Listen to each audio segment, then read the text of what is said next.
You will hear a number of different recordings, and you'll have to answer questions on what you will hear.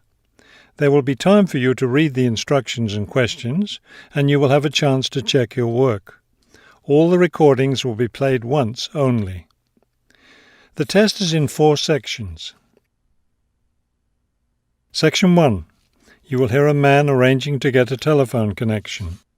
First, you have some time to look at questions 1 to 4.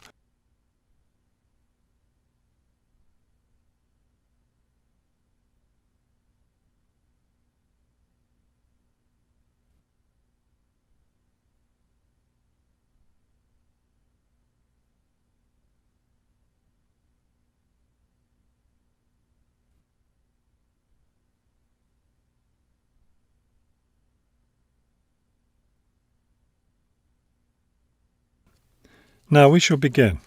You should answer the questions as you listen, because you will not hear the recording a second time. Listen carefully and answer questions 1 to 4. This is the ClearPoint Telephone Company Customer Service Office. My name is Ms. Jones. How may I help you? Yes, I'm moving and I'd like to arrange to have a phone line installed. Of course. Let me get some information from you first. May I have your name, please? It's Kramer, Harold Kramer. And would you spell your last name for me, please? Kramer. M-E-R. Got it. Okay. Could I have the address where you'd like to have the telephone connected? That would be number 58, Fulton Avenue, apartment 12. Is that a business or a residence? A residence. It's my new home address. Then the type of phone service you want is residential, not business? Yes, it's for my home. All right, fine. Now, let me get your employment information. Who is your current employer? I work at the Wrightsville Medical Group. Then your occupation is doctor? No, I work for the doctors. I'm the office manager. Before you hear the rest of the conversation, you have some time to look at questions 5 to 10.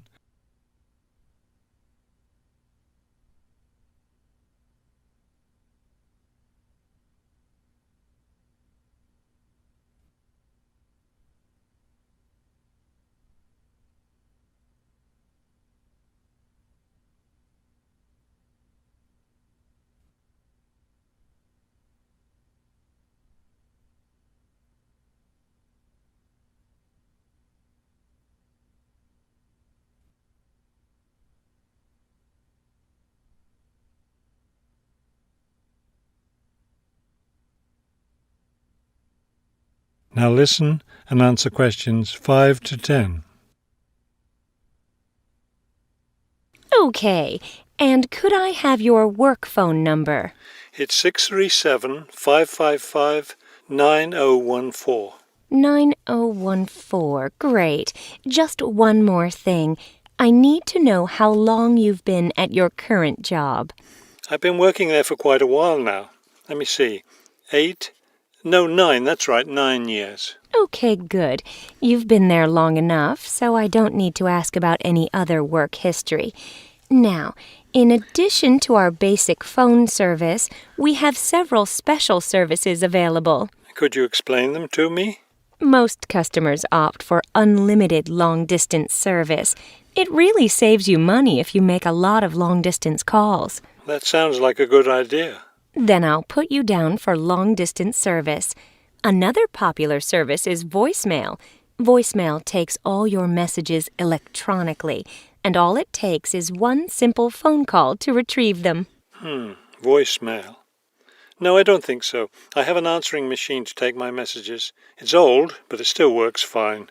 We also provide internet service if you're interested in that. I am. Please put me down for internet as well as phone service. Right. Okay, I think we're almost finished.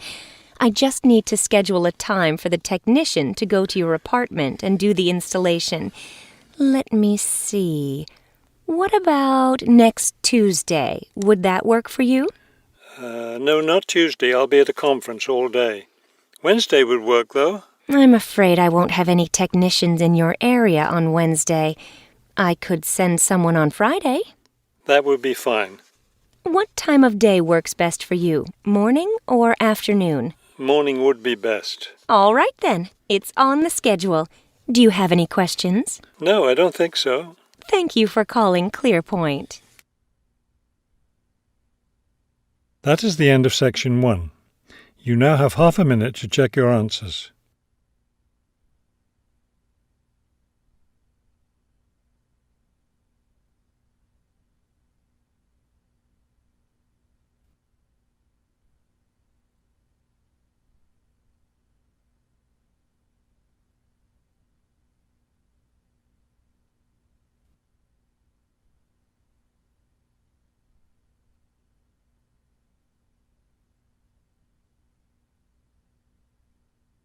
Now turn to Section 2. Section 2.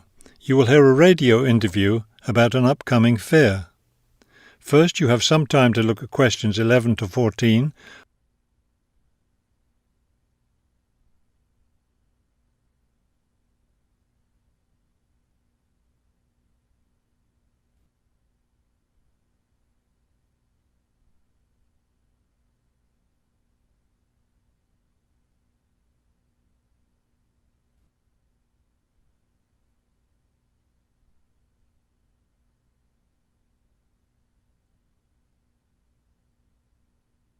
As you listen to the first part of the talk, answer questions 11 to 14. Good afternoon and welcome to City Hour, the radio show that brings you all the latest information about events in and around our city. Today we have with us Cynthia Smith, who is heading up this year's City Fair. Cynthia, would you start by giving us some of the basic information about the fair?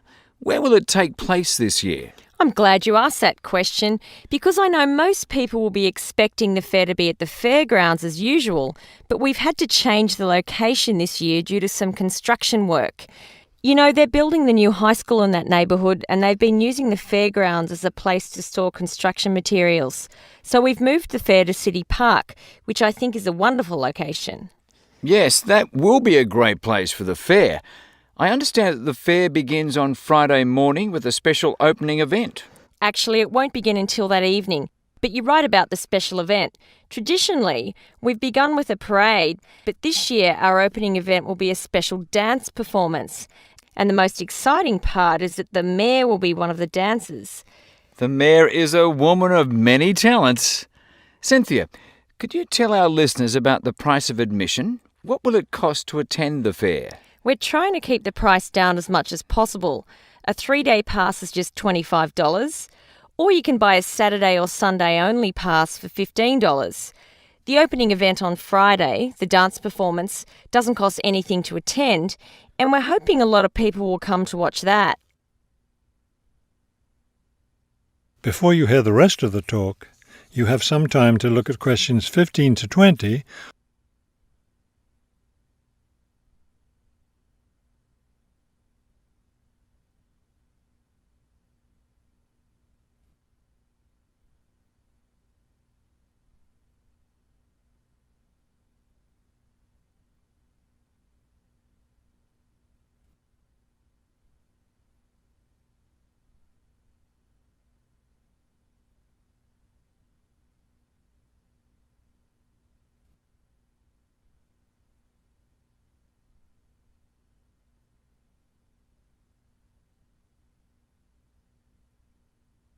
Now listen and answer questions 15 to 20.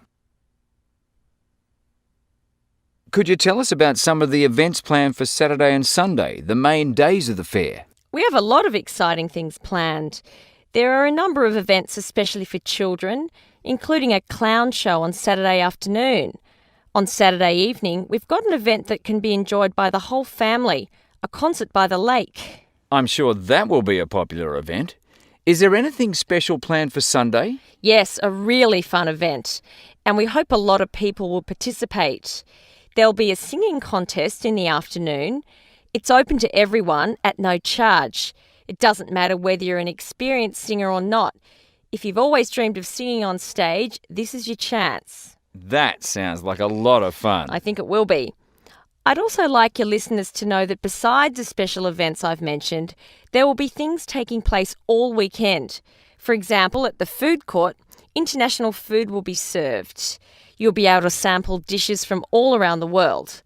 There will also be special games for children at different locations around the fair. Will there be things people can buy, souvenirs, anything like that? We have a large area set aside where there will be crafts for sale. This will be an opportunity to buy many lovely handmade things and to get to know some of our local artists and craftspeople as well. It sounds like there will be a lot of fun for everyone at this year's fair. Thank you for sharing the information with us, Cynthia. Thank you for inviting me. That is the end of section 2. You now have half a minute to check your answers.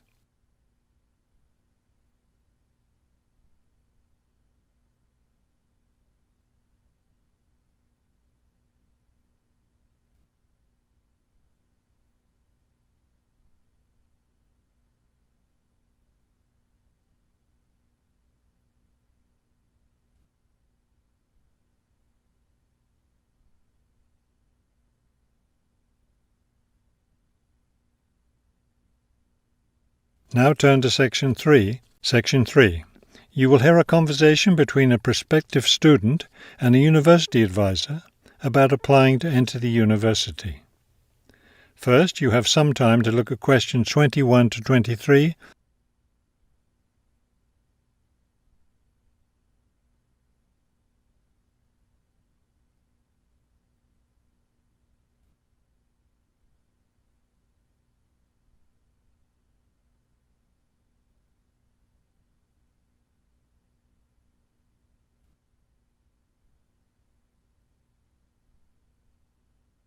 As you listen to the first part of the conversation, answer questions 21 to 23.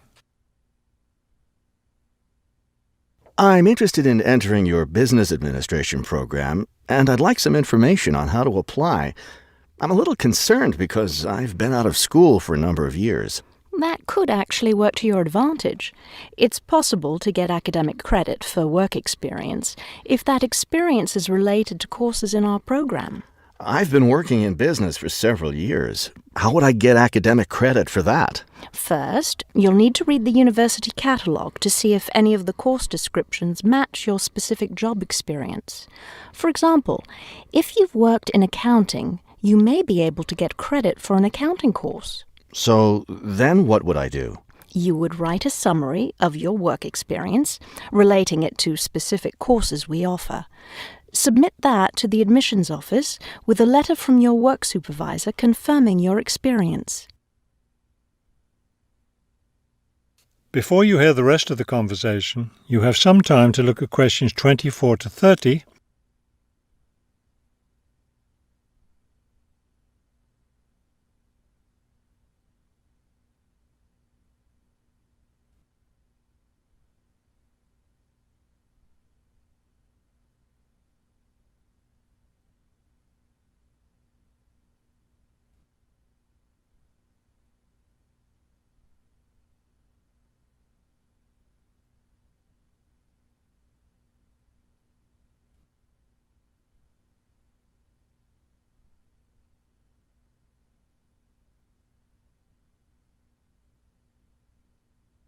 Now listen and answer questions 24 to 30.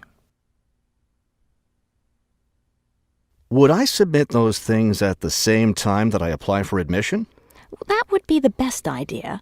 Have you seen a copy of our university catalogue? Not the most recent one. I have a copy from last year. You'll need to look at the latest one.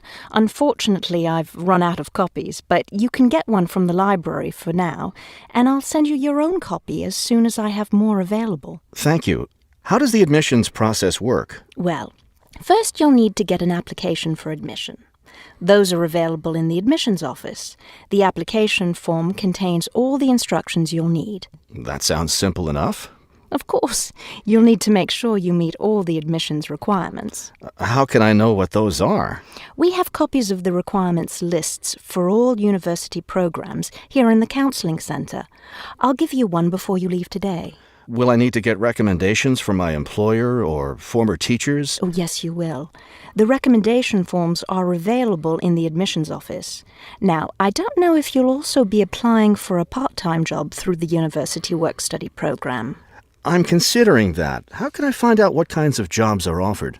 You can access the job listings from the computers in the library. Are you planning to study full-time or part-time? I want to be a full-time student. Good. Then you'll qualify for the work-study program. Part-time students aren't eligible. As a full-time student, would I be eligible for a free bus pass? No, unfortunately, we don't have those available for any of our students.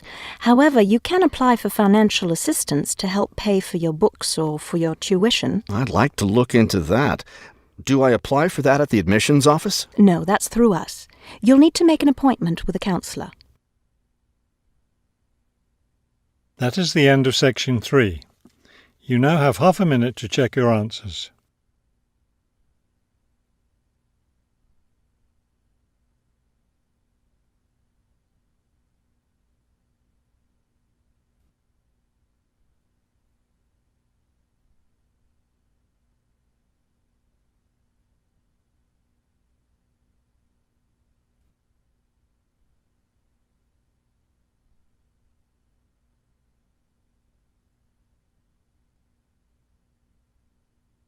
Now turn to section 4. Section 4.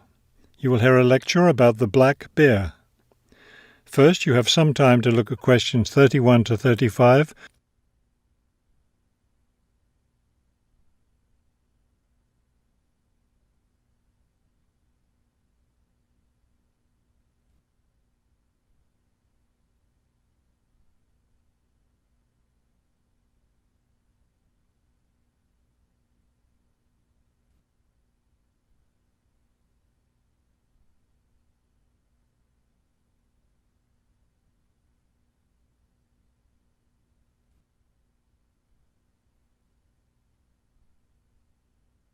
Now listen carefully and answer questions 31 to 35.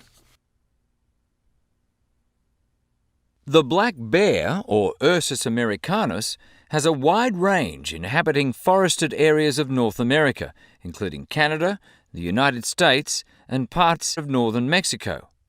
Black bears are omnivores, getting their nutrition from a wide variety of plants and animals. The particular foods any one bear eats depends on what's available in the area where that bear lives, as well as on the season of the year. Generally speaking, plant foods make up 90% of the bear's diet. The rest of its meals consist of animal foods, such as insects and fish. Bears have a relatively long gestation period. Mating takes place in the spring or early summer, but bear cubs aren't born until the following winter. Usually, 2 cubs are born at a time, although some litters may have as many as 5 cubs. Bear cubs are dependent on their mother and may stay with her for close to 2 years. Wild black bears can live as long as 25 years. They've lived for as long as 30 years or more in captivity. Before you hear the rest of the talk, you have some time to look at questions 36 to 40.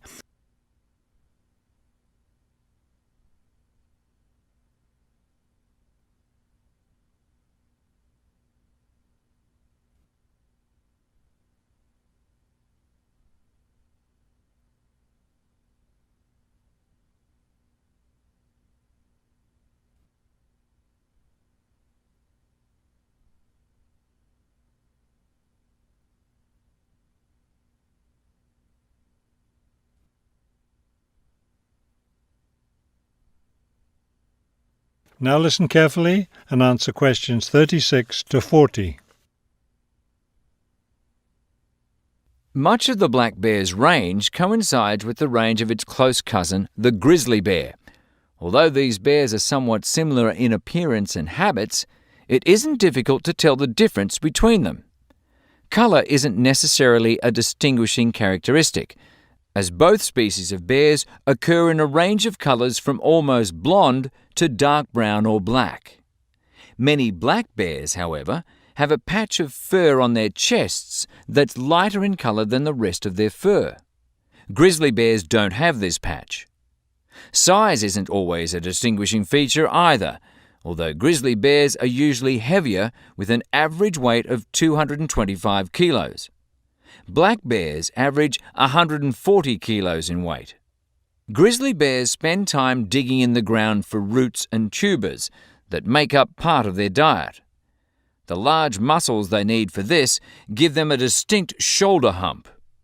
This hump is absent in black bears, which don't do the same kind of digging.